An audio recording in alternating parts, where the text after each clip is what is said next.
Hello students.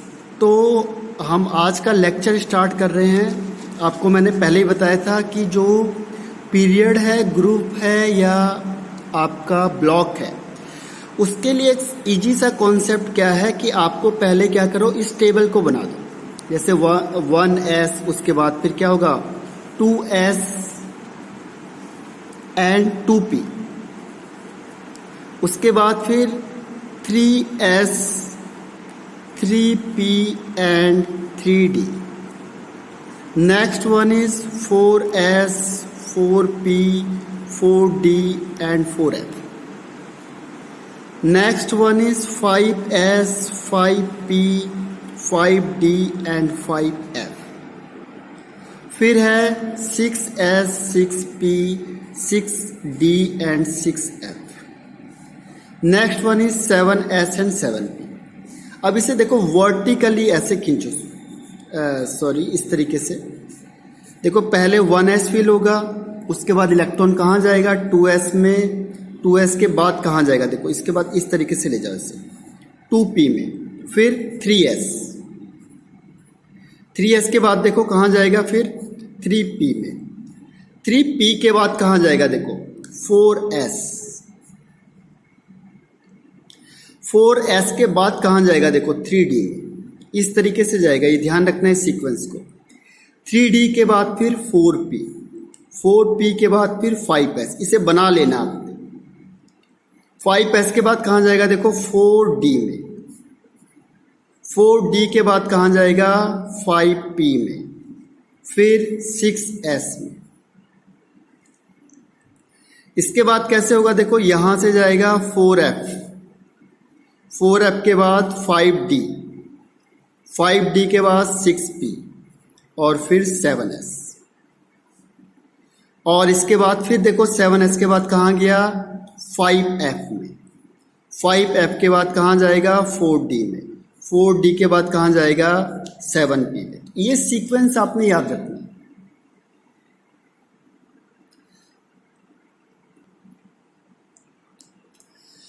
तो sequence आपने याद रखा। अब इलेक्ट्रॉनिक कॉन्फ़िगरेशन निकालना देखो आसान है। इलेक्ट्रॉनिक कॉन्फ़िगरेशन के लिए एक और चीज आपको याद होनी चाहिए, वो याद होना चाहिए आपके पास क्या, नोबल गैस। नोबल गैस क्या देखो, 2 है आपका हीलियम, 2 के बाद क्या आता है आपका 10 नियॉन, नियॉन के बाद क्या आएगा आपका आर्गन 18, आर्गन के बाद क्या आएगा आपके पास 36 यानी क्रिप्टन, क्रिप्टन के बाद क्या आएगा 54 यानी जिनॉन, उसके बाद आएगा 86 यानी रेडॉन और 118 यानी क्या होगा इसका UUO। अब देखो सपोज करो आपको दिक्कत कहाँ आ रही है, आपको आ रही है सपोज कि 100 के अबव में दिक्कत आ रही है आपको। जैसे आपको कह दिया आपने 104 या 105, तो इसमें देखो 104 से पहले कौन है 86, 86 आपका क्या हो गया रेडॉन हो गया। तो रेडॉन किस पीरियड में आ गया देखो, ये आ गया आपका फर्स्ट पीरियड, ये सेकंड पीरियड, ये थर्ड पीरियड, ये फोर्थ पीरियड, ये 5 पीरियड और ये 6 पीरियड। अब 6 पीरियड के बाद क्या आता है देखो 86 से या 104 है यानी 86 से ज्यादा हो गया, तो ये किस पीरियड में आएगा, अब 7th पीरियड में आएगा। सीधा सा कॉन्सेप्ट है 7th पीरियड। अब ये 7th पीरियड में आ गया तो देखो 7s से स्टार्ट करोगे आप, 7s, तो 7s, तो उससे पहले हम क्या लिखेंगे रेडॉन लिख देंगे Rn, रेडॉन लिखा। रेडॉन के बाद क्या आएगा 7s2, s के 2 फील हो गए तो देखो 86 ये हो गया, 86 प्लस 2 88 और ये कितना है 104, कितना बच गया 16 बच गया। अब 7s के बाद क्या आएगा देखो 5f, यहां देखो पीरियड में 7s के बाद देखो 7s के बाद क्या आता है 5f, 5f, तो आप यहां पे क्या करोगे 5f। अब 5f में कितना आएगा 14, तो 86 प्लस 2 88 प्लस 14 कितना हो गया 102। कितने इलेक्ट्रॉन बच गए 2 इलेक्ट्रॉन। अब वो किस में जाएंगे देखो 5f के बाद क्या आएगा 6d, तो ये 6D में जाएगा, 6D2। अब यहां से आपके पास सारे आंसर आ गए। देखो ब्लॉक कौन सा हो गया, लास्ट किस में जा रहा है, डी में, तो ये डी ब्लॉक हो गया। अब देखो पीरियड मैंने आपको कहा था कौन सा पीरियड है, 7th पीरियड में हो गया, तो पीरियड हाईएस्ट नंबर कौन सा है, 7, तो पीरियड आपका हो गया 7। अब ग्रुप देखो, ग्रुप के लिए मैंने आपको कहा था क्या करना है आप लोगों ने, एस और डी ब्लॉक का है तो एस और डी में जितने इलेक्ट्रॉन उसे प्लस कर दो, 2 + 2 यानी 4, तो ये हो गया आपका 4th group, 7th period and D block. कितने भी बड़े का कर सकते हो आप, मैंने आपको शॉर्टकट बताया हुआ है कि अगर 100 प्लस में होगा तो क्या होगा, 104 से 118 तक होगा, क्योंकि 18 ही हमें क्या है अभी तक नोन है, तो उसके लास्ट के 2 डिजिट देखनी है। अगर मैंने कहा 1 1 11 यानी 11 ग्रुप का है, अगर 1 1 12 मीन्स 12 ग्रुप का है। और पीरियड आपको पता है कि 86 से ऊपर कोई भी होगा, 86 से ऊपर कोई भी होगा तो वो 7th पीरियड का होगा। तो इस तरीके से आप ब्लॉक, पीरियड या ग्रुप निकाल सकते हो। कुछ एक्सेप्शनल केस है, उसको ध्यान रखना। एक्सेप्शनल केस कौन सा है, क्वेश्चन ज्यादातर एक्सेप्शनल में ही आता है, हीलियम 2, आपने लिखा 1s2। अब इसको देख के क्या लग रहा है आपको कि फर्स्ट पीरियड है और सेकेंड ग्रुप है, लेकिन ये क्या होगा, गलत हो जाएगा, क्योंकि हीलियम क्या है, नोबल गैस है, हीलियम इज नोबल गैस, और नोबल गैस कौन सा होता है, 18 ग्रुप होता है, तो यहाँ पे आपका गलत हो जाएगा। सेकंड देखो ये एस लग रहा है आपको, इससे आपको लगेगा एस ब्लॉक होता है, लेकिन एक्चुअल में कौन सा ब्लॉक में है, पी ब्लॉक में है। सेकंड आपको बताया था 57 वाला लेंथेनम La, ये क्या होगा आप देखोगे 54 यानी जिनोन आ गया आपका। जिनोन के बाद क्या आएगा, देखो जिनोन, यहां से देखो आपको शॉर्टकट ट्रिक बताइए, उसे आप फॉलो करो। देखो जिनोन है, जिनोन कहां पे जा रहा है, 5P में, यानी 5P के बाद आएगा, यानी 6 पीरियड में आएगा। 6 पीरियड का मतलब क्या हुआ, 6s, तो 6s में भर के फिर क्या आएगा, 4f। देखो लेकिन एक्सेप्शनल क्या है, ये 6s के बाद 4f में ना जाके किस में जाता है, 5D में जाता है। ये एक्सेप्शनल केस है, आपको बताया था लॉजिक क्या है इसका। देखो 6s2 के बाद क्या आएगा, 5D1 आएगा, इसमें 4f में इलेक्ट्रॉन फिल नहीं होता। रीजन क्या है कि इसकी प्रॉपर्टी किसके साथ मैच करती है, इसकी प्रॉपर्टी सिमिलर है किसके साथ, इसकी प्रॉपर्टी सिमिलर है किसके साथ, डी ब्लॉक एलिमेंट के साथ, इसीलिए यहां पे क्या हो गया, एक्सेप्शनल आ गया। एफ के साथ मैच ही नहीं करती तो हम एफ में क्यों रखेंगे इलेक्ट्रॉन, यानी इसे एफ ब्लॉक का क्यों बनाएंगे। ऐसे ही देखो नेक्स्ट था एक्टिनम 89, सेम कॉन्सेप्ट है। 89 से पहले क्या आएगा, रेडॉन 86 हो गया, फिर 86 के बाद आपको बताया 7s2, तो 86 + 2 कितना हो गया, 88। अब कितने इलेक्ट्रॉन बच गए, 1। अब वो किस में जाएंगे, डी में जाएगा, वो 6D1, इसमें भी 5f में नहीं जाएगा। रीजन क्या है, सेम रीजन है कि उसकी प्रॉपर्टी डी ब्लॉक से मैच करती है, तो ये रीजन है। और दोनों के ग्रुप कौन से होंगे, थर्ड ग्रुप। ग्रुप कौन सा होगा, थर्ड ग्रुप। तो इस तरीके से आपको एक्सेप्शनल ध्यान रखना है, क्वेश्चन में ज्यादातर एक्सेप्शनल ही आते हैं।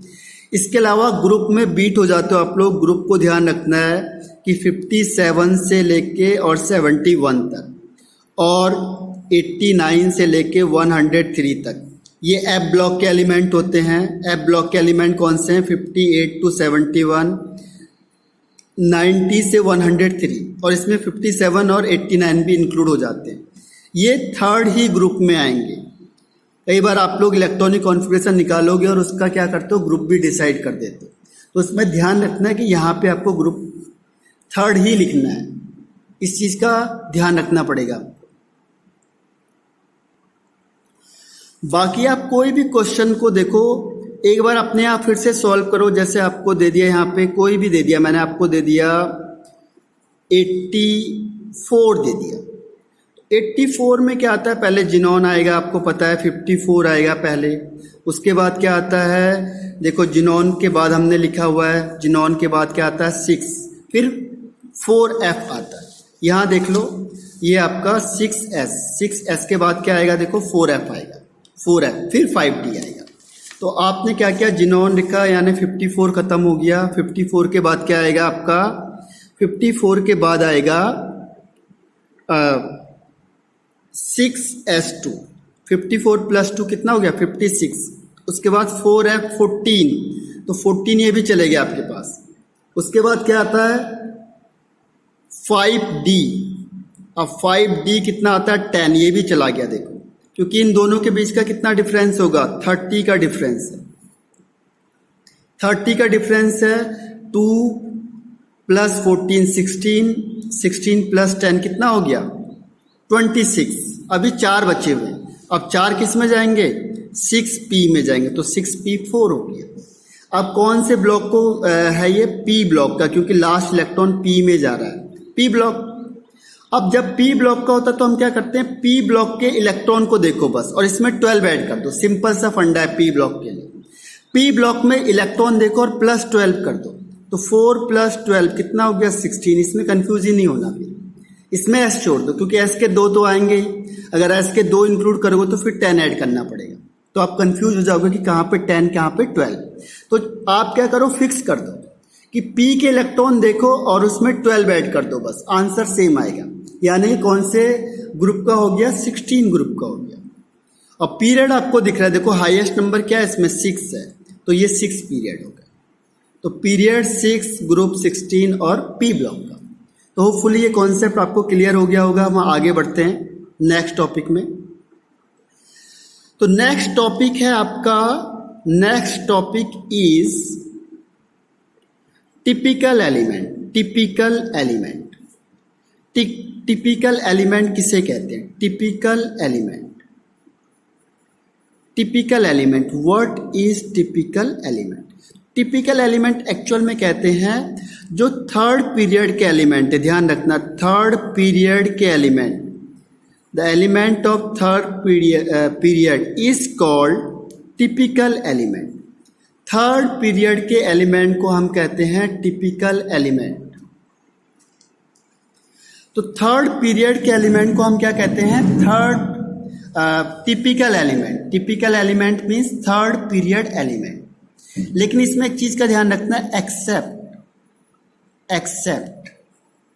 Accept noble gas.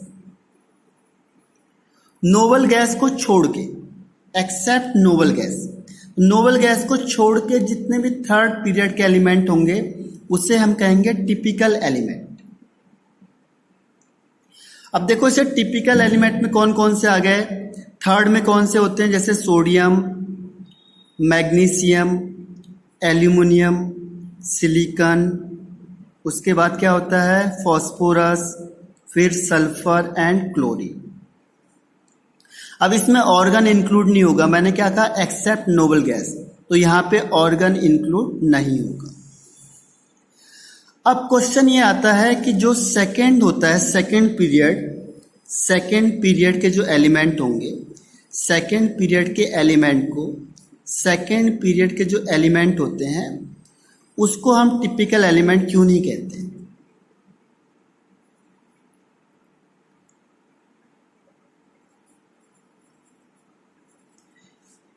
Typical element, reason क्या है इसका कि हम थर्ड को ही क्यों कह रहे हैं, हम जो सेकेंड ग्रुप है उसे हम टिपिकल क्यों नहीं कह रहे हैं, क्वेश्चन ये है। टिपिकल एलिमेंट, ठीक है, तो इसका रीजन क्या होता है, देखो जो सेकंड वाले एलिमेंट होते हैं, अभी आप पढ़ोगे सेकंड जो ग्रुप के एलिमेंट होते हैं, सॉरी सेकंड पीरियड के जो एलिमेंट होते हैं, सेकंड पीरियड के एलिमेंट क्या होते हैं, डिफरेंट प्रॉपर्टी शो करते हैं, एक्सेप्शनल प्रॉपर्टी शो करते हैं। इसका एक्सेप्शनली बिहेवियर होता है, डिफरेंट बिहेवियर होता है, औरों के कंपैरिजन में अलग बिहेवियर होता है, यानी कि इनकी प्रॉपर्टी औरों से मैच नहीं करेगी, कई चीजें इनकी मैच करती नहीं है आपस में, तो इसी की वजह से हम इसे टिपिकल एलिमेंट नहीं कह पाते। टिपिकल जैसे हम कहेंगे टिपिकल स्टूडेंट है, यानी वो सारे रूल को फॉलो कर रहा है। अगर वो कोई रूल को फॉलो नहीं करेगा तो हम उसे टिपिकल नहीं बोल सकते, हम बोलेंगे टिपिकल पर्सन है, या टिपिकल, तो टिपिकल मीन्स होता है कि जो सारे रूल और रेगुलेशन को बिल्कुल क्या करेगा, फॉलो करता है। तो यहाँ पे जो टिपिकल वर्ड है आपका, इसका मतलब हुआ कि वो क्या करेगा, एक्यूरेट सारी चीज को फॉलो करेगा। तो सेकंड वाले क्या करते हैं, एक्सेप्शनली बिहेवियर करते हैं, यानी उनकी प्रॉपर्टी अदर मेंबर से, other member of same group. अगर हम एक ही ग्रुप की बात करते हैं तो एक ग्रुप के अदर मेंबर से उसकी प्रॉपर्टी मैच नहीं करेगी, डिफरेंट होती है। इसका रीजन क्या है, ऐसा होता क्यों है? रीजन है स्मॉल साइज। देखा होगा आपने, जो घर में सबसे छोटा होता है क्या होता है, उसी की चलती है। ज्यादातर कोई उसे कहता नहीं है, कुछ भी शैतानी करेगा, कुछ करेगा तो कोई उसे कहता नहीं है। एक्सेप्शनली जो बड़े होते हैं उनको डांटते हैं, लेकिन जो छोटे होते हैं उनको क्या है, कोई कुछ कहता नहीं है। रीजन क्या है, स्मॉल साइज। तो इनका भी छोटा साइज होता है। दूसरा इलेक्ट्रोनेगेटिविटी हम आगे पढ़ेंगे, उसकी इलेक्ट्रोनेगेटिविटी अपने ग्रुप के कंपैरिजन में सबसे ज्यादा होती है। इलेक्ट्रोनेगेटिविटी हाईएस्ट होती है अपने ग्रुप की, ठीक है। और एक मेन है इसमें absence of vacant d orbital. उसके पास d ऑर्बिटल नहीं होता है। और जब d ऑर्बिटल नहीं होता है तो क्या करेगा वो, d ऑर्बिटल नहीं होगा तो वो अपने इलेक्ट्रॉन को शिफ्ट नहीं कर पाता। जैसे सपोज करो मैंने आपको कहा कि सेकेंड पीरियड का मतलब क्या हुआ, जिसमें वन पीरियड में 1s होगा और सेकेंड पीरियड में क्या होगा, 2s एंड 2p होगा। तो इसमें क्या है, आपका सेकेंड पीरियड में 2s एंड 2p है, तो यहाँ पे d नहीं होता, तो इसके पास कोई खाली ऑर्बिटल नहीं होता पड़ा हुआ। सपोज मुझे इलेक्ट्रॉन को यहाँ से शिफ्ट करना हो दूसरे पास, तो हम नहीं कर सकते। जबकि थर्ड पीरियड में क्या होगा, 3s 3p और 3d। अगर सपोज करो यहाँ इलेक्ट्रॉन है भी तो हम क्या कर सकते हैं, जब हम एक्साइटेड स्टेट में ले जाएंगे तो क्या होगा, हम इलेक्ट्रॉन को शिफ्ट करवा सकते हैं। जैसे सपोज करो मैंने कहा आपको क्या दे दिया, सिलिकॉन दे दिया। सिलिकॉन में क्या है, 1s को तो हम देखते नहीं है, 2s का मतलब 2s में दोनों इलेक्ट्रॉन भरे हुए हैं। उसके बाद 2p कितना हो जाता है, 4 हो जाता है, यानी 4 इलेक्ट्रॉन है, 1 2 3 एंड 4, ठीक है। अब इसका जो d ऑर्बिटल होता है वो क्या होता है, खाली होता है, अवेलेबल होता है इसके पास। अब सपोज करो हमने क्या किया, यहाँ पे इलेक्ट्रॉन इसको एनर्जी प्रोवाइड कराई किसी तरीके से। जैसे हम यहाँ पे इसको एनर्जी देंगे, ये क्या होगा, इलेक्ट्रॉन एक्साइटेड स्टेट में जंप करेगा। तो ये जो इलेक्ट्रॉन है यहाँ देखो डबल वाला, ये इलेक्ट्रॉन यहाँ से कहाँ चला जाएगा, डबल आगे शिफ्ट हो जाएगा। तो अब इसके पास कितने वैकेंट ऑर्बिटल, अनपेयर्ड इलेक्ट्रॉन हो गए, देखो 1 2 3 4, यानी ये यहाँ पे 4 वैलेंसी शो कर सकता है। तो ये बहुत ज़्यादा मदद करता है, रिएक्शन में मदद करेगा, इलेक्ट्रॉन शिफ्टिंग में मदद करता है। तो इस वैकेंट डी ऑर्बिटल का बहुत ज़्यादा रोल है, जो हम आगे डिस्कस करेंगे। तो मेन चीज़ क्या है, इसके पास वैकेंट डी ऑर्बिटल ना होने की वजह से क्या होता है, इनकी वैलेंसी क्या होती है, फिक्स हो जाती है। बहुत सारे लॉजिक आते हैं, बहुत कंपाउंड नहीं बना पाता, यानी कि अपने ग्रुप मेंबर से इसकी प्रॉपर्टी क्या होगी, डिफरेंट हो जाएगी। तो इसी वजह से क्या होता है कि जैसे सपोज करो ऑक्सीजन है जो उसकी जो वैलेंसी होती है वो ऑक्सीडेशन स्टेट वो +2 होगी, +2 रेयर होती है, -2 -1 या -½ होती है। लेकिन अगर इसका और मेंबर की बात करेंगे हम, देखो ओल्ड स्टाइल से टेपो, तो अगर मैं और मेंबर की बात करूंगा तो ये क्या करेंगे, देखो +4 +2 +4 +6 -2, ये सारी वैलेंसी शो करेंगे। क्यों करेंगे, क्योंकि वो इलेक्ट्रॉन को जंप करवा सकते हैं। तो इस वजह से क्या होता है कि जो वैकेंट डी ऑर्बिटल होते हैं वो बहुत जगह पे इंपॉर्टेंट रोल प्ले करते हैं। इसीलिए क्या होता है कि जो सेकेंड पीरियड के एलिमेंट होते हैं वो अपने ग्रुप जो अपने मेंबर होते हैं, सेम ग्रुप के मेंबर होते हैं, उनसे डिफरेंट प्रॉपर्टी शो करेंगे। रीजन क्या है, स्मॉल साइज होता है, छोटा साइज होगा। दूसरा इलेक्ट्रोनेगेटिविटी उनकी बहुत ज़्यादा होती है, हाईएस्ट होती है अपने ग्रुप में। और तीसरा उसके पास वैकेंट डी ऑर्बिटल नहीं होता, इसीलिए हम इसे टिपिकल एलिमेंट नहीं कहेंगे। अब देखो क्वेश्चन क्या आता है नेक्स्ट, कि थर्ड एलिमेंट को, जो थर्ड पीरियड के एलिमेंट होते हैं, थर्ड पीरियड के एलिमेंट, हम इसको टिपिकल क्यों कहते हैं? फिर जो थर्ड पीरियड के एलिमेंट होते हैं हम इसको टिपिकल क्यों कहते हैं? Why it is called typical element? देखो, टिपिकल एलिमेंट इसलिए कहते हैं क्योंकि अब यहां के बाद, जैसे मैंने कहा सोडियम, तो सोडियम से आगे कौन आता है? देखो, हरिलाल ने की रब से फरियाद। तो जो सोडियम होगा, इससे नीचे के जितने भी एलिमेंट होंगे, जो इसकी प्रॉपर्टी होगी वो इनके साथ मैच करेगी, सिमिलर होगी। यानी इसके बाद जो इसके नेक्स्ट मेंबर हैं, अदर मेंबर हैं, रेस्ट मेंबर हैं, जो इसकी जो प्रॉपर्टी है सोडियम की, वो अदर मेंबर के क्या होगी? सिमिलर होगी। यानी कि जो सोडियम की प्रॉपर्टी है, the property of sodium is similar to the properties of rest member. जितने भी आगे के मेंबर हैं उसके साथ इसकी प्रॉपर्टी क्या करेगी? मैच करेगी। तो इसीलिए हमने इसे क्या किया? टिपिकल, यानी कि टिपिकल रूल फॉलो करता है। जो इसमें रूल चाहिए वो टिपिकल रूल क्या कर रहा है? ये फॉलो कर रहा है। इसीलिए हम इसे टिपिकल एलिमेंट बोलते हैं। तो ध्यान रखना, कई बार क्वेश्चन आता है कि सिलेक्ट करो which one is typical element, आपको दे देंगे 3-4 ऑप्शन दे देंगे। तो जो भी क्या होंगे? थर्ड पीरियड के मेंबर होंगे, that is called typical element. अब जो मैं आगे आपको एक टॉपिक बता रहा हूं, बहुत ज्यादा इंपॉर्टेंट, बहुत ही ज्यादा, क्योंकि इससे जितने भी क्वेश्चंस मैं आगे बताऊंगा आपको, इसमें ये क्या होंगे? हर एक क्वेश्चन में आएंगे। तो इसीलिए ये बेसिक टर्म्स है और इसकी हेडिंग है आपका शील्डिंग इफेक्ट। Shielding effect.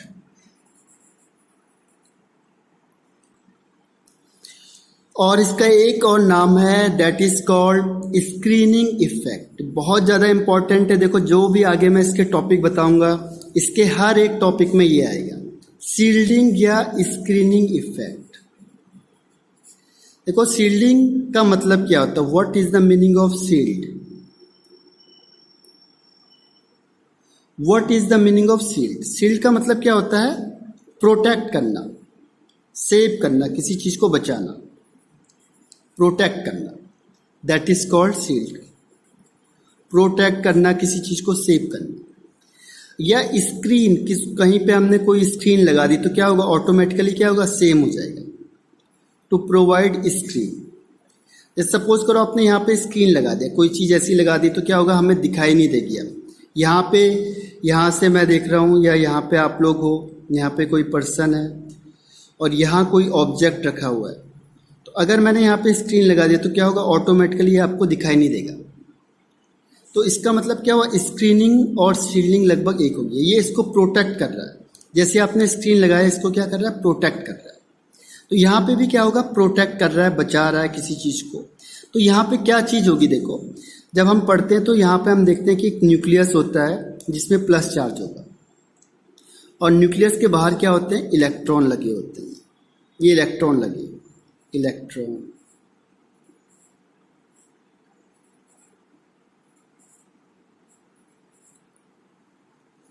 तो जो न्यूक्लियस होता है, ये न्यूक्लियस पूरा फोर्स, जो न्यूक्लियस होता है वो फुल फोर्स कहाँ नहीं लगा पाता? Outermost shell can't exist full force to the outermost electron. जो न्यूक्लियस यहाँ से फोर्स लगा रहा है, ये पूरा का पूरा फोर्स क्या है? आउटर मोस्ट सेल के जो इलेक्ट्रॉन है उस पर नहीं लगा पाता। अब इसका रीजन क्या हो सकता है? सपोज ये यहाँ से 10 न्यूटन का फोर्स लगा रहा है, तो इसके पास 10 न्यूटन नहीं पहुंचेगा। ठीक है? तो जो फोर्स एक्सपेक्टेड है,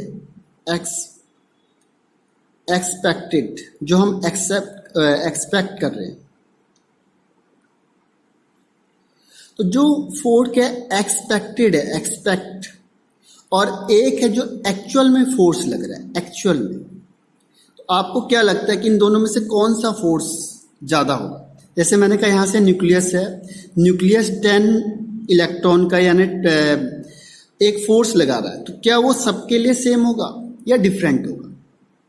तो एक्चुअल में देखा गया कि जो एक्सपेक्ट कर रहे हैं हम और जो एक्चुअल है उसमें क्या है, डिफरेंस आ जाता है। यानी कि जो एक्सपेक्ट है वो ज़्यादा होता है, एक्चुअल कम होगा। अब ऐसा क्यों हो गया? फोर्स कैसे निकालते हैं? देखो, आपने अगर ये फिजिक्स में पढ़ा होगा, कूलाम्स लॉ। कूलाम्स लॉ है, उसके अकॉर्डिंग क्या होता है, अगर कोई भी दो चार्ज होगा तो उसके बीच में फोर्स क्या होगा, F इज इक्वल टू के Q1 Q2 upon R square.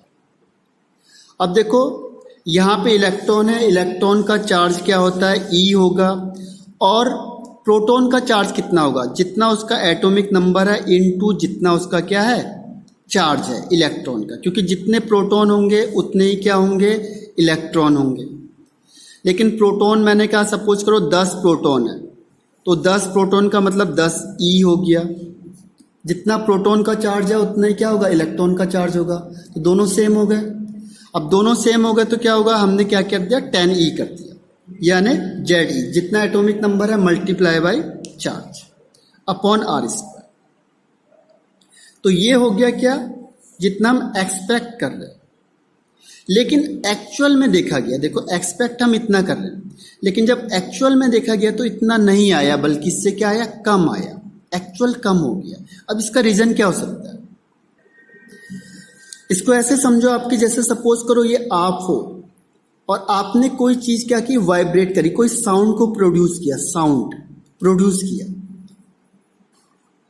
तो यहां पे 3 पर्सन है, एक ए, सेकंड बी और third C person.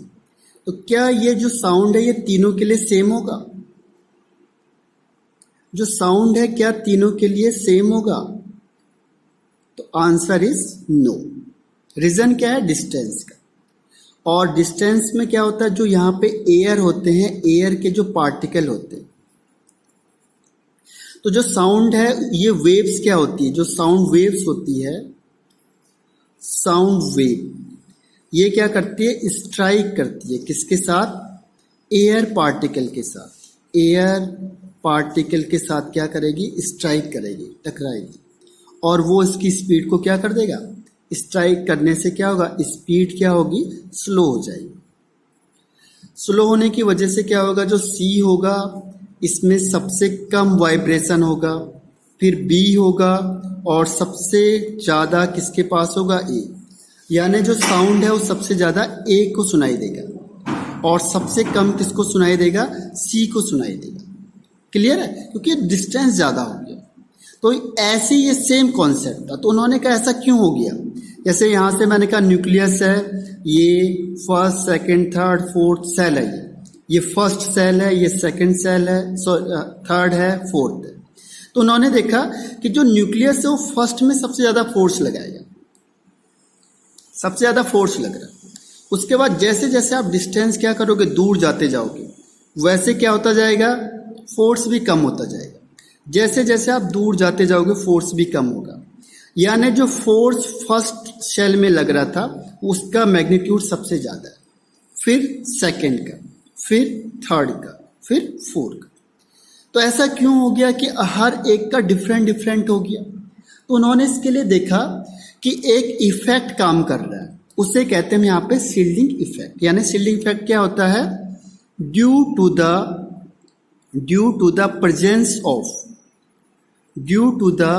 Presence of inner electron, जो अंदर वाले इलेक्ट्रॉन होते हैं उसकी वजह से क्या होता है, due to the presence of inner electron the nucleus can't act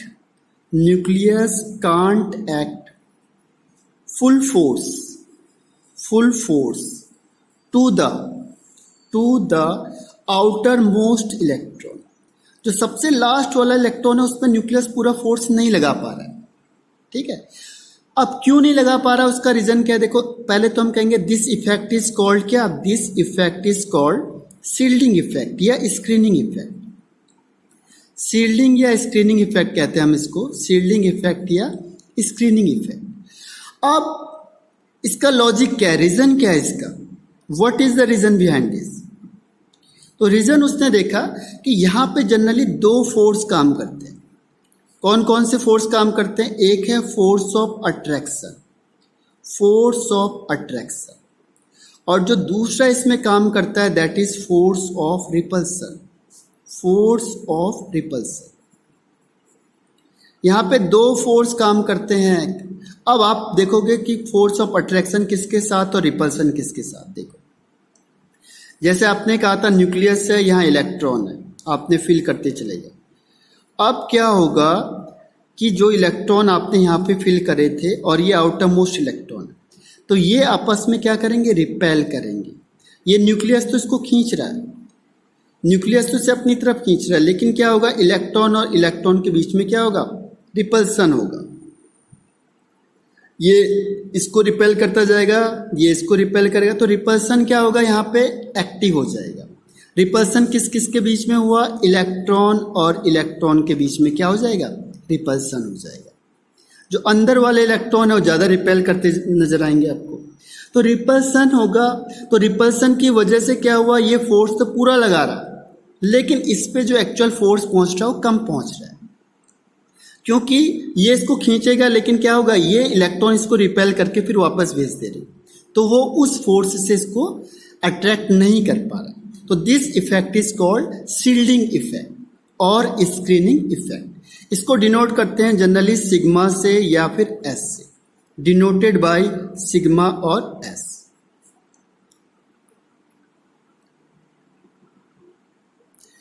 second point है कि कौन से फैक्टर हैं जो अफेक्ट करेंगे, कौन से फैक्टर हैं जो अफेक्ट करते हैं शील्डिंग इफेक्ट को, शील्डिंग इफेक्ट को या स्क्रीनिंग इफेक्ट को कौन से फैक्टर अफेक्ट करते हैं। देखो अभी हमने क्या कहा था, distance from the nucleus, distance from the nucleus, लेकिन इन जनरल क्या होगा कि हमें पता नहीं चलेगा कितना डिस्टेंस हो रहा है, कितना ज़्यादा है, कितना कम है।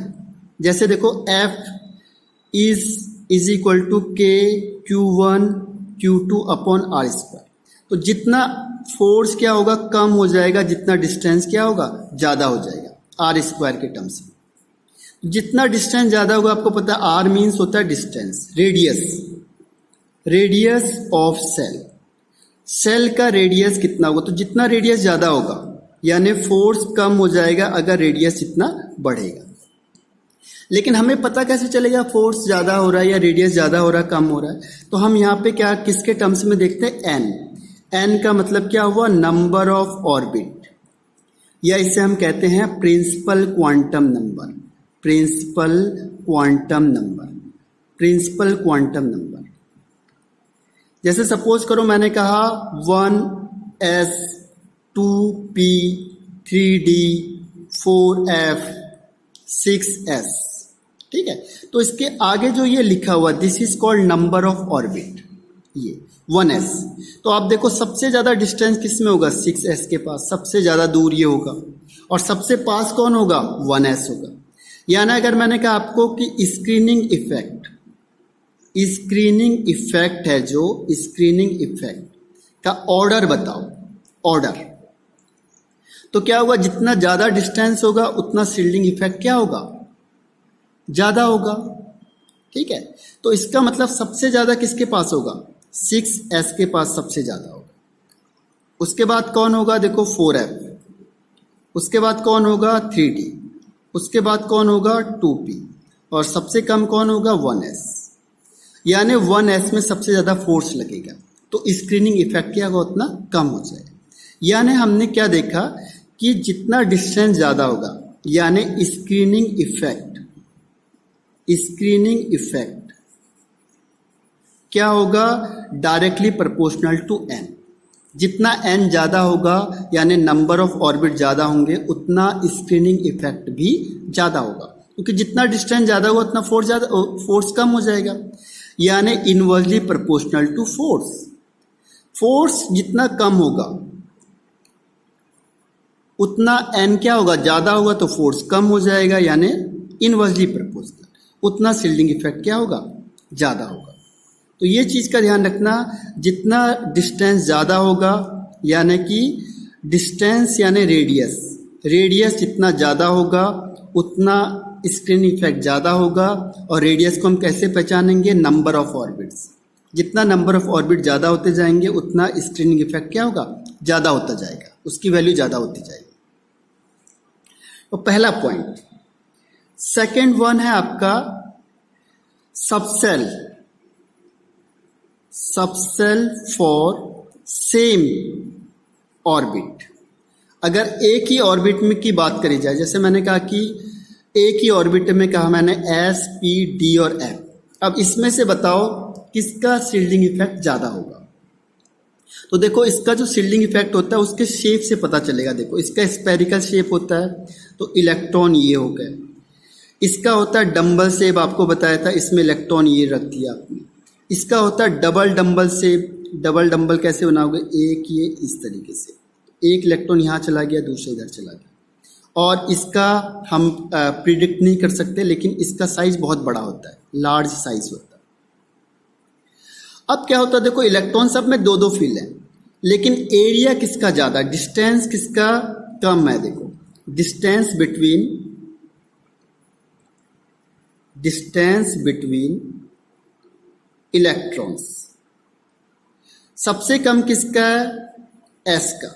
इलेक्ट्रॉन बिल्कुल पास पास है क्योंकि एरिया सबसे कम है, इसमें एरिया ज़्यादा है, इसलिए ज़्यादा क्या डिफ्यूज्ड है, ज़्यादा एरिया में फैला हुआ है, यानी इसमें क्या होगा, मोर देन एस, एस से ज़्यादा होगा। और ये डी है जो, ये किससे होगा, more than S and P, more than S and P, S और पी से ज़्यादा होगा। और एफ का बड़ा साइज है, यानी सबसे लार्जेस्ट किसका होगा, एफ का होगा, बड़ा साइज है। इलेक्ट्रॉन कहाँ है, दूर दूर है, पता ही नहीं चल रहा। यानी हम दूसरे लैंग्वेज में हम इसे क्या कहते हैं, डिफ्यूज्ड। डिफ्यूज्ड कौन है, देखो डिफ्यूज्ड का मतलब कौन सबसे ज़्यादा फैला हुआ है। तो जो एफ होता है, एफ सबसे ज़्यादा डिफ्यूज होता है, तो वो स्क्रीनिंग यानी कि वो रोक नहीं पाएगा। तो सबसे कम स्क्रीनिंग इफेक्ट एफ का होता है, फिर डी का होता है, फिर पी का होता है और सबसे ज़्यादा एस का होता है। तो स्क्रीनिंग इफेक्ट ध्यान रखना, एस का सबसे ज़्यादा, फिर पी का, फिर डी का, फिर एफ का। तो क्यों, क्योंकि एस है जो बिल्कुल पास पास है। सपोज करो यहाँ से देखो फोर्स आ रहा है, अब ये इलेक्ट्रॉन बिल्कुल पास पास है, तो क्या है, इसको रोक देगा जल्दी से। स्क्रीनिंग मतलब रोकना, प्रोटेक्ट करना। तो जो एस है वो सबसे ज़्यादा फोर्स को रोकेगा। उसके बाद पी में क्या इलेक्ट्रॉन है लेकिन थोड़े दूर दूर फैले हुए हैं, तो क्या होगा, कम रोक पाएगा। उसके बाद डी है, इसमें इलेक्ट्रॉन बहुत दूर दूर है, तो क्या होगा कि डिफ्यूज ज़्यादा होगा। तो डिफ्यूज कौन है, सबसे ज़्यादा डिफ्यूज्ड है एफ, उससे कम है डी, उससे कम है पी, और सबसे कम है एस। इसीलिए जो स्क्रीनिंग इफेक्ट है वो एस सबसे ज़्यादा शो करेगा। तो ये आपको सेकंड पॉइंट आता है कि जो डिफ्यूज्ड होगा, यानी अगर हम एक ही सेल की बात करेंगे तो एक सेल में एस पी डी है। जैसे मैंने कहा 4s, 4p, 4d और 4n। तो आप बताओ स्क्रीनिंग इफेक्ट किसका होगा, order of screening effect, order of screening effect. Order of screening effect में ध्यान रखना, 4s का सबसे ज़्यादा, फिर 4p का, फिर 4d का और फिर 4n का। रीज़न क्या है, सेम रीज़न है, डिफ्यूज्ड कह सकते हो आप, कि जो इलेक्ट्रॉन है वो सबसे ज़्यादा डिफ्यूज किस में है, एफ में।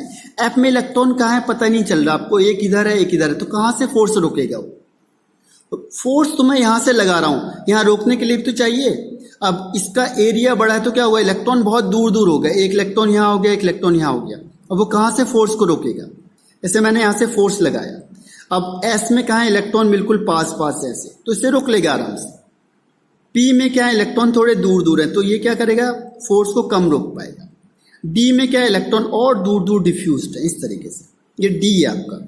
तो दूर दूर है तो क्या होगा, फोर्स लगेगा जो वो ये कम रोक पाएंगे फोर्स को। सबसे ज़्यादा कौन रोकेगा, एस रोकेगा, यानी शील्डिंग इफेक्ट सबसे ज़्यादा एस का होगा, फिर पी का होगा, फिर डी का होगा। और एफ है, इसमें इलेक्ट्रॉन एक यहाँ है एक यहाँ, पता नहीं कहाँ है, क्योंकि इसका एरिया ज़्यादा है। जितना एरिया ज़्यादा हुआ क्या होगा, डिफ्यूज ज़्यादा होंगे। तो जो एफ है वो सबसे कम शील्डिंग इफेक्ट शो करेगा।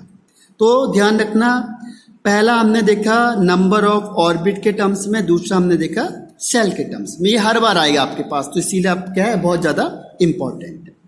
अब इसे मेजर कैसे करेंगे, देखो इसके लिए एक रूल आया था, that is called Slater rule. बहुत इंपॉर्टेंट रूल है, देखो स्लेटर रूल। तो स्लेटर रूल क्या होता है, स्लेटर ने दिया था रूल को किसको निकालने के लिए, टू कैलकुलेट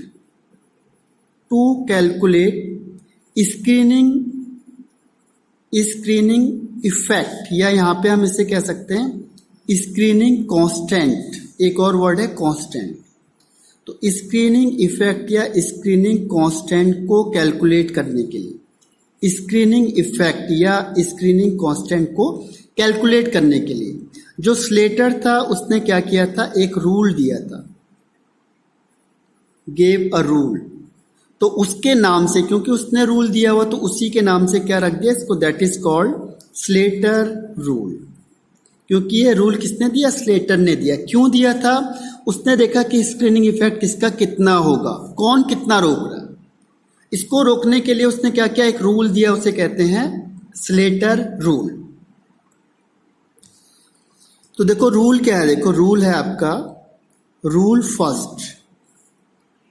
फर्स्ट क्या है, अगर कोई ऐसा एटम है जो क्या है फॉर मोनो इलेक्ट्रॉनिक एटम, जिसके पास एक ही इलेक्ट्रॉन है, मोनो इलेक्ट्रॉनिक एटम, ठीक है।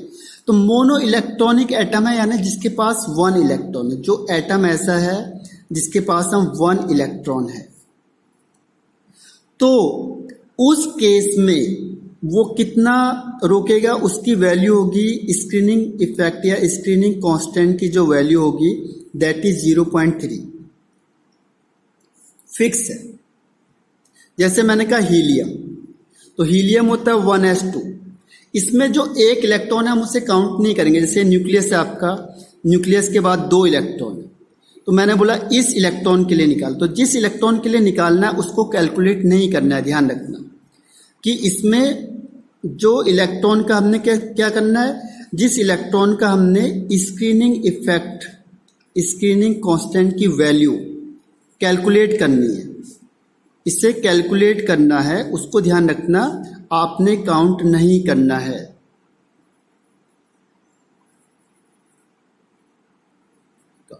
ये ध्यान रखना, उसको काउंट नहीं करना है।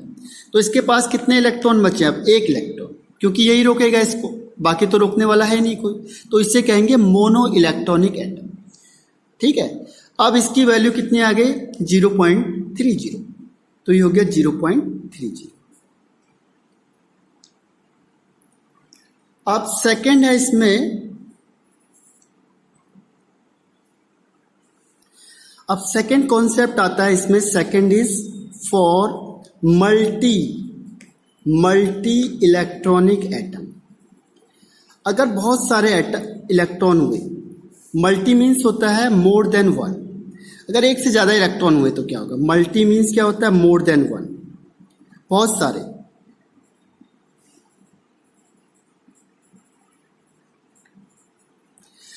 सपोज मैंने कहा आपको, तो उसके लिए एक रूल समझा देता हूं आपको ताकि आपको समझ में आ जाएगा, ठीक है। उस रूल को देखो, शॉर्ट में एक डायग्राम के थ्रू बता रहा हूं मैं आपको। जैसे S और P ऑर्बिटल होगा, सपोज करो, अगर मुझे जो स्क्रीनिंग इफेक्ट निकालना हो, किसके लिए निकालना है, S और P ऑर्बिटल के लिए, तो उसके लिए अलग रूल है।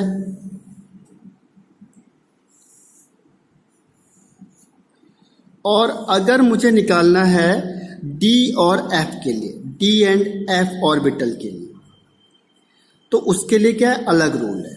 2 रूल है यहाँ पे, ठीक है। आपको ये कॉलम बनाने, 3 ही स्टेप से चलेंगे। देखो, एक होता है nth ऑर्बिट, n का मतलब आउटर मोस्ट, लास्ट वाला, तो इसके लिए क्या होगा, और इसको ऊपर बनाना था, nth ऑर्बिट के लिए, ठीक है। इसके लिए क्या होगा, जो इसकी वैल्यू होगी S और P के लिए, इसकी वैल्यू कितनी होगी, 0.35, और D एंड F होगा तो उसके लिए भी उसने क्या किया है, इसकी वैल्यू रखी है 0.35। यहाँ पे दोनों सेम है। अगर nth ऑर्बिट हुआ है ना, जिस ऑर्बिट की बात कर रहे हैं हम कि इस ऑर्बिट के लिए इलेक्ट्रॉन का स्क्रीनिंग इफेक्ट क्या होगा, तो उसके लिए क्या होगा, उसकी वैल्यू 0.35 पर ईच इलेक्ट्रॉन के लिए ध्यान रखना, ये आपका ईच इलेक्ट्रॉन, यानी एक इलेक्ट्रॉन की वैल्यू इतनी है। अगर 10 होंगे तो मल्टीप्लाई बाय दिस वन।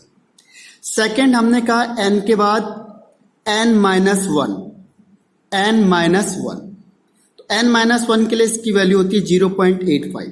यहां लिख देता हूं n, ये n-1, n-1 के लिए 0.85, इसकी वैल्यू 1 होगी। और इसके आगे इसके कम n-2, n-3 या इससे कम जितने भी होंगे उसके लिए इसकी वैल्यू 1 होगी, इसकी भी 1 होगी। यानी डिफरेंस कहां पे? केवल यहां पे। तो यहां n-1 के लिए क्या होगा? 0.85। तो पहले इसको टेबल को याद कर लो आप लोग। इसमें ध्यान रखना ये किसके लिए? For each electron, for each electron, हर एक इलेक्ट्रॉन की बात कर रहा हूं। ठीक है, आपको एग्जाम्पल के थ्रू बताता हूं, पहले वैल्यू समझ लो। अगर मैंने कहा s या p ऑर्बिटल के इलेक्ट्रॉन की बात करेंगे तो n ऑर्बिटल होगा जितना, उसमें 0.35, n-1 होगा तो 0.85 और n-2 होगा तो 1 है उसकी वैल्यू। और अगर f, d और f ऑर्बिटल का इलेक्ट्रॉन होगा तो उसमें nth ऑर्बिट में होगा तो 0.35 और n-1 इससे कम जितना भी होगा इसके लिए 1 वैल्यू है। इसमें यह ध्यान रखना आपने कि जो भी इलेक्ट्रॉन क्या होगा, जिस इलेक्ट्रॉन का हम बोलेंगे कि इसका स्क्रीनिंग कांस्टेंट निकालो, उसे काउंट नहीं करना है। ध्यान रखना इस चीज का, उसको छोड़ के देखना हमने, उसे काउंट नहीं करना है,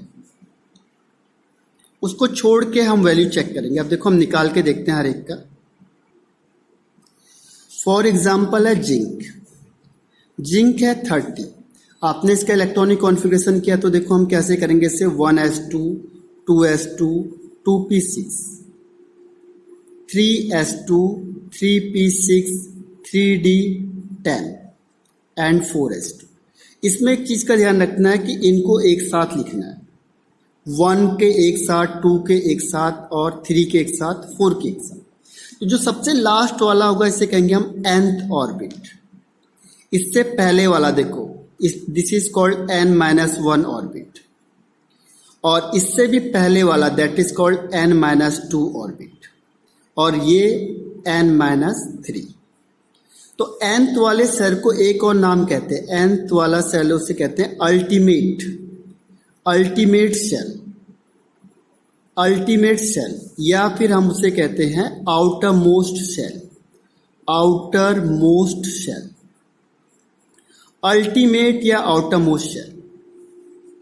उसके बाद जैसे मैंने कहा n-1, ये हमने पहले ही पढ़ा था, देखो penultimate, penultimate, penultimate shell, second last वाला होगा उसे कहते हैं पेनल्टीमेट सेल।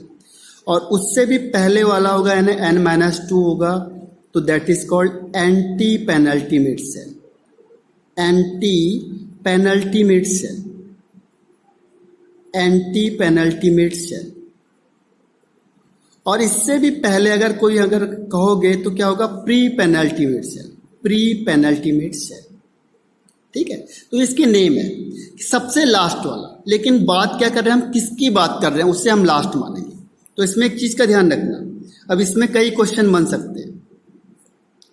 क्वेश्चन नंबर 1 बनेगा आपका calculate, calculate screening constant, calculate screening constant for 4s electron. अगर 4s के लिए निकालना है, देखो यहां से देखो 4s के लिए निकालना है तो इसका n कौन हो गया, 4s हो गया। ठीक है, अब इसको निकालने के लिए देखो स्क्रीनिंग इफेक्ट का क्या फॉर्मूला होगा कि आप देखो nth ऑर्बिट में टोटल कितने थे, 2 थे, लेकिन मैंने कहा उस एक इलेक्ट्रॉन को काउंट नहीं करना है, तो कितना हो गया यहाँ पे अब 1 इलेक्ट्रॉन, तो हो गया 1। अब देखो जो nth ऑर्बिट होता है उसमें रूल देखो क्या है, अगर nth ऑर्बिट होगा और ये कौन सा s ब्लॉक में जा रहा है लास्ट में, s के लिए कौन सी वैल्यू होगी, 0.35। तो हमने क्या किया, 1 × 0.35 प्लस, अब देखो n-1, n-1 में कितने इलेक्ट्रॉन है, 10 + 6, 16 प्लस 2 18, 10 प्लस 6 प्लस 2 यानी 18 इलेक्ट्रॉन। अब जो n-1 है उसे कितने से मल्टीप्लाई करना है? 0.85 से। तो यहाँ पे कर दो 0.85 इंटू 18 प्लस, अब देखो n-2 और n-3 इनमें टोटल कितने इलेक्ट्रॉन है?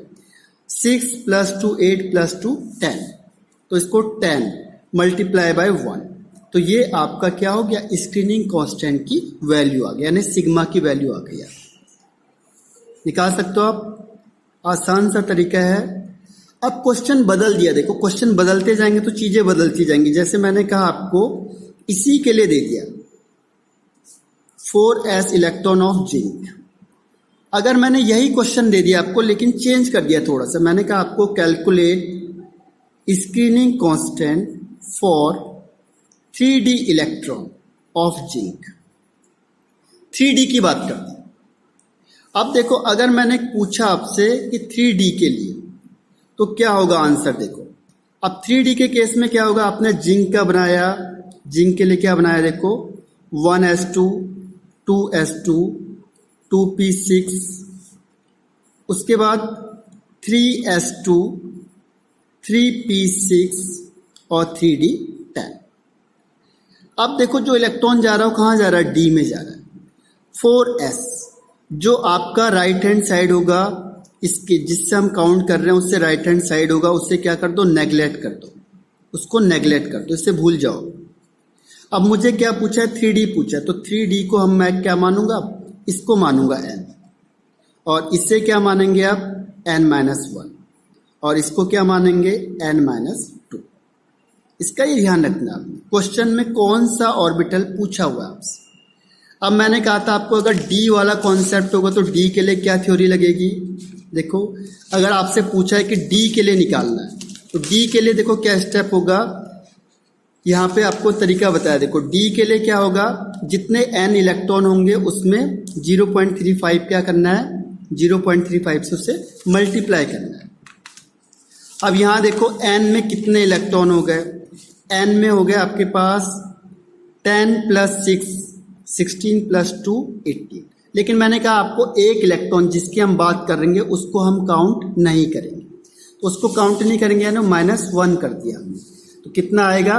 70 मल्टीप्लाई बाय 0.35 प्लस, अब देखो उसके आगे के जितने होंगे उसको कितने से मल्टीप्लाई करना है? देखो जो उसके आगे होंगे उसको 1 से मल्टीप्लाई करना है, तो आप उसको 1 से क्या करो? मल्टीप्लाई कर दो। अब देखो उससे आगे कितने इलेक्ट्रॉन है? इसके आगे 6 प्लस 2 8 प्लस 2 10, तो 10 multiply by 1 is equal to, ये आपको स्क्रीनिंग कांस्टेंट की वैल्यU आ गई।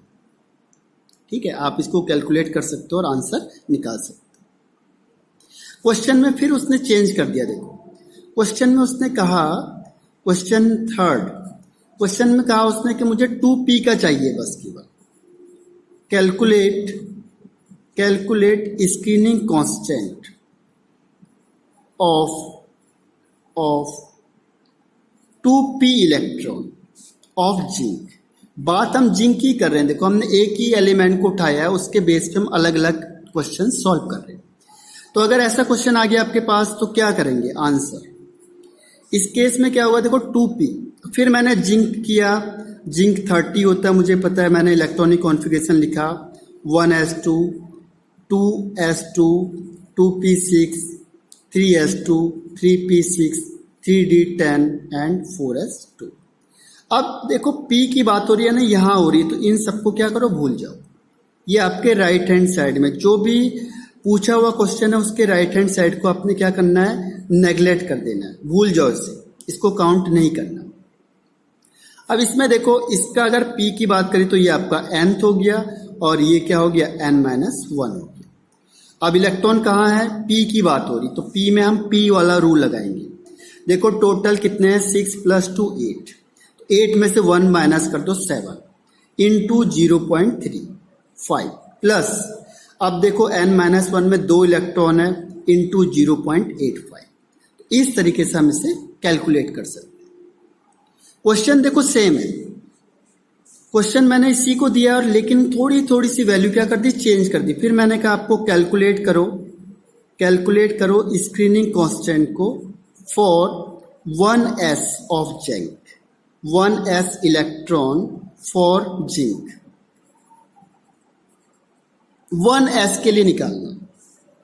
तो 1s के लिए आपको कहा है कि 1s का मतलब क्या हो, 1s2, 2s2, 2p6, 3s2, 3p6, 3d10 and 4s2। अब किसकी बात पूछी उसने, 1s की। तो 1s के आगे कौन है, ये राइट हैंड साइड में, इसे नेग्लेक्ट कर दो। ये आपका क्या है, राइट हैंड साइड में, इसे नेग्लेक्ट कर दो। तो 1s में 2 इलेक्ट्रॉन है, तो 2 को 1 से माइनस करेंगे तो क्या आएगा, 1 इंटू 0.30। अब ये क्या हो गया, देखो ये हो गया आपका मोनो एटॉमिक एटम। ये देखो चक्राने के लिए दे देता है। अगर 1s की बात करी जाएगी कभी भी, इसका मतलब वो क्या हो गया, मोनो इलेक्ट्रॉनिक एटम। तो मोनो इलेक्ट्रॉनिक के लिए वैल्यू